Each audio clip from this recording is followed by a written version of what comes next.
آخرت تمہارے رہنے کا گھر ہے، تم اس کے لیے وہ سامان تیار کرو جو وہاں ہمیشہ تمہارے کام آئے۔ خوش نصیب ہے وہ جو آخرت کو یاد کرے اور اس کے لیے نیک عمل کرے۔ آخرت میں صبر، رضا، خوف و رجا سے بڑھ کر کوئی اور عمل تمہارے حق میں اللہ عز و جل کی بارگاہ میں نافع نہ ہوگا۔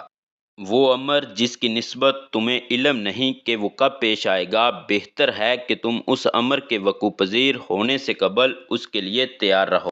خوش بخت آخرت کی فکر کرتا ہے اور بدبخت دنیا کی فکر کرتا ہے۔ بارگاہ الہی میں پیش ہونے کے وقت محبت دنیا سے بڑھ کر کوئی کام تمہارے لیے زیادہ مضر نہ ہوگا۔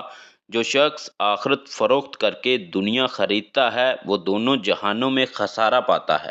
آخرت کے مراتب اور عزت کو تین چیزوں کے بغیر نہیں پایا جا سکتا: اخلاص عمل، دنیا کی امیدوں کو کم کرنا، تقوی کو لازم پکڑے رکھنا۔ اللہ عز و جل نے جو نعمتیں تمہارے لیے مقرر کر رکھی ہیں ان کے حقدار بنو، سچائی اختیار کرو اور آخرت کے خوف سے ڈرتے رہو۔ جو شخص حالات زمانہ کو سمجھتا ہے وہ آخرت کی تیاری میں مشغول رہتا ہے۔ جو شخص آخرت کو دنیا پر ترجیح نہیں دیتا وہ ناعاقبت اندیش ہے۔ نیک بخت ہے وہ شخص جس نے آخرت کے لیے نیک اعمال کیے اور توشہ آخرت جمع کیا اور ناجائز امور سے بچتا رہا۔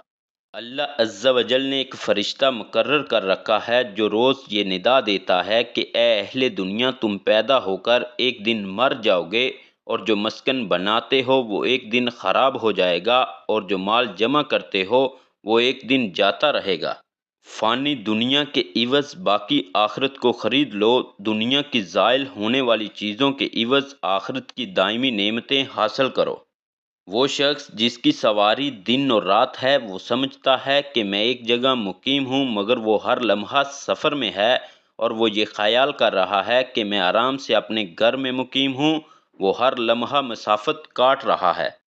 تمہارے آگے ایک مشکل گھاٹی آنے والی ہے جس میں ہلکے بوجھ والے بھاری بوجھ والے سے اچھے ہوں گے، اور تم اس سے اتر کر ضرور جنت یا دوزخ میں جاؤ گے۔ یاد آخرت نفسانی امراض کی دوا ہے اور یاد دنیا لا علاج بیماری ہے۔ جو اپنی آخرت سنوارتا ہے وہ ہر طرح کے خیر و خوبی میں کامیاب ہوتا ہے۔ ان تمام امور سے بچو جس سے تمہارا دین اور آخرت خراب ہوتی ہے۔ اپنے نفس کے محافظ و نگہبان بنو اور آخرت کے لیے دنیا سے کچھ لے لو۔